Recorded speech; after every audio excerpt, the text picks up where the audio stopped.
Hey, how's it going, everybody? So this is going to be the last little part before I put everything up and get it ready, and we head out tomorrow on the trip. So this is everything that's going to be inside the kayak. And when you're first kind of looking at it, it does look like it's kind of overwhelming. But this year, I sectioned up my gear and organized it a lot better than last year. So last year, I brought a big 30-liter dry bag and then two, I think 20 liters, and then like a 15-liter. And it was awesome because I didn't have a lot of stuff in my boat. I was able to stack it out on the outside, and it was big enough that, you know, it could support my pack and I could bungee it in. But the issue that I saw, was that I was having to dig through a big old bag just to find something at the bottom, or like pull stuff out just to find what I was looking for. So this year I used a lot more dry bags, probably, you know, 2 more, 3 more, but they're smaller. So I'm able to organize it and get to exactly what I need, and I know where everything is. So the boring stuff, this is my clothes. And for a trip like this, for me personally, I don't like having wet underwear or having to wait for stuff to dry out. So I would much rather pack an extra pair of socks, an extra pair of underwear, an extra shirt, and not use it than to be sitting around with a fire trying to dry stuff out. So in here I have 4 pair of underwear that are kind of like your Under Armour Nike Pro Combat, you know, slider shorts. I have an extra pair of pants. The pants tomorrow that I'll be wearing makes 2 pants. They're both the Arborwear canvas pants. They do suck when they get wet because they're heavy, but I can walk through anything and not worry about getting snagged on thorns and branches and all that. So I've gotten accommodated to wearing heavier pants, so they don't bother me that much. I've got 2 extra shirts in here, both long sleeve, so I don't have to be coating myself with sunscreen and fooling with that mess. I hate doing that crap. And I've got 4 pairs of little low crew cut socks in case I get a blister or anything from not wearing socks with those new shoes. I can put on small little short socks and not worry about having to wait for them to dry out. So that's my clothes. It's not heavy. This will slide in first, and it fits right here in between my legs and that little rod pod section. Next I have, now this is something that is different than when I first got here to Clint's. Clint sent me a picture the other day that he found a way to pack his tent smaller because he divvied up his tent poles, and he made this awesome, I guess you could almost call it like a quiver type of thing to put your tent poles in and your stakes, so that this won't puncture or bust any kind of dry bags or, you know, your tent membrane or any of that stuff. So these are my tent poles, and then this right here itself is my tent. The tent that I have and use, it's the Marmot Limelight 3-person. It's bigger than what I really need, but I'm a bigger guy, and I like bringing all my gear inside for the night and having everything in there with me. So having the it's really probably like a 2.5-person tent. They're never true to what they say, but that's the tent that I'm going to be using. I've had this for about a year now, and it's a bomb-proof, just badass tent. The rain fly that goes over it in itself is a seam-taped, true Silnai tarp that you could use on its own with just a skeleton and not worry about the mesh on the inside if you wanted to. So I love this tent. It went through some hellacious storms last year in Ohio. So that's what I'm going to be using to sleep in. I'm not bringing a hammock. Last year I made the mistake and brought only a hammock, and we missed out on a lot of good camping spots because I screwed the group over by having to have 2 trees. So I'm not worrying about that this year. I'm only going to be sleeping in my tent. Next, this is a 10-liter dry bag, and this is all the sleeping stuff. Everything that I need is in here. I have my Klymit insulated pad in here. I have my SnugPak jungle blanket, my pillow, my Exped Pillow, inflatable pillow, and then in between all the cracks and crevices, I stuffed my Gore-Tex bivy. I probably won't need the bivy, but I just like having it in case there is a leak, or you know, the tent does soak up water or something. It's nice to just have a tent inside of a tent, and it doesn't weigh that much compared to not bringing it. So and I'm not pulling that stuff out just because I've got it packed in there really well. Some of this stuff I will pull out though.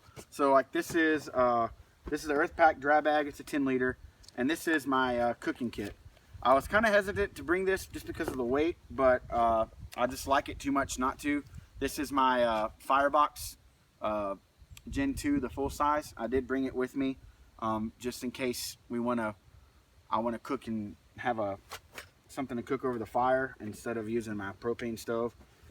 This is a cook pot bag that I made a couple of years ago, and in here I have an MSR Seagull and the Pathfinder bush pot. So that's going to be my two main cooking implements.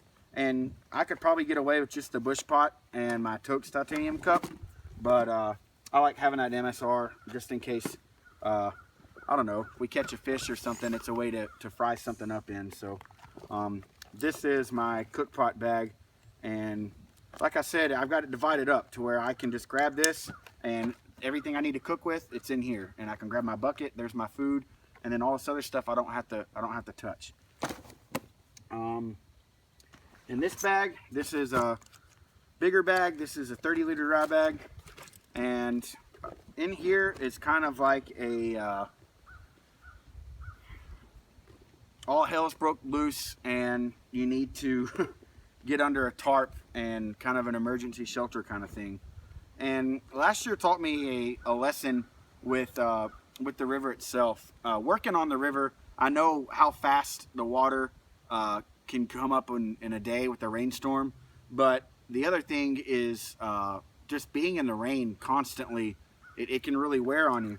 So I have an extra tarp in here, my Aqua tarp, so that if Clint and I get in a situation to where we're eating lunch or something and it starts pouring down on us, we can throw this up and kind of have just a little hangout area in there if we need to. My second container, it's the canteen set, the Pathfinder canteen set. That will just be kind of like my reserve water. I'll fill it up, and you know, if we've had a long day and I'm tired and I don't feel like filling up my other one, I've at least got one full of water, and then that gives me another way to cook if I need to. I've got my tent stakes in here, which I need to move over into the PVC pipe thing. A little trick that I figured out is this is a tire tube that you can put all your tent stakes in, and the elasticity of the tire tube will hold them all together. And then to keep it from puncturing through anything, this is just an old chili powder seasoning thing, and I can just set it in there like this, and I don't have to worry about it poking through anything. And I have a little plastic cutting board. This is a section of the trash can that I cut off for my my Frost River pack that I modified. So I just saved it and I use it as a cutting board now. And I've got some duct tape in here, my foldable windscreen for my stove, my butane stove, and then my big knife. This is the Condor primitive bush knife that Matt Graham designed. So that's really it in there. I mean, I've got some paracord and a stick of fat wood. So other than that, that's all that's in there. And then these are two kind of like little ditty bags. This has some tinder and my Gorilla Pod tripod that I used to use all the time. It's got my little lantern that I hang up at camp, and my backup battery / solar panel. And then it's also got Write in the Rain notebook and my my little first aid kit that's got a pill bottle that pretty much has everything I need, antidiarrheal stuff, allergy medication, Aleve, etc.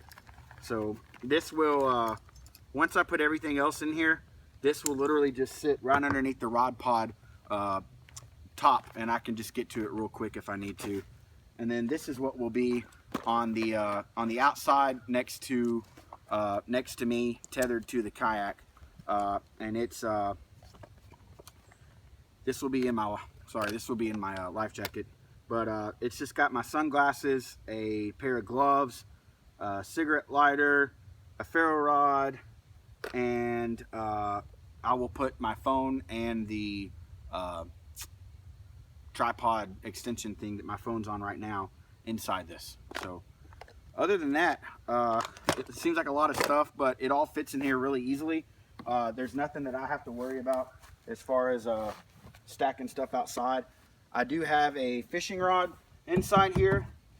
It just slides all the way in, so before I load this down tomorrow when we launch, I'll pull it out and wrap it here to the side, and then I'll put my tackle box behind my seat. So other than that, guys, that's what I'm bringing with me. So it's way too much, but I like having more than what I need, and it's not gonna weigh my boat down that much. That stuff's really not that heavy. So thanks for watching, guys. Like I said, keep in touch. Be expecting you know, some more videos with this trip. It's going to be awesome. We're really looking forward to it. I know Clint is building just the sickest video filming rig over there, and before I cut this off, I'll show you and see if I can get it on camera without getting in his way. But yeah, it's going to be awesome, guys. Thanks for watching. We're really excited about this, and we're going to try to get some good video for you. Have a good one. All right, so here's Clint's kayak. It's a Jackson Cuda. It's a 12-footer, and he has been at work, and he's making him an awesome GoPro camera mount. He has got it. He's even got it threaded and everything to fit his mount. And he has an extra swing arm out here that he can stick it out real wide and show the whole boat, and it's gonna be awesome. So stay tuned for that. There'll be some cool footage. So I'll try to get him to send me some, or I'll send some of mine, and we can make a video and edit it.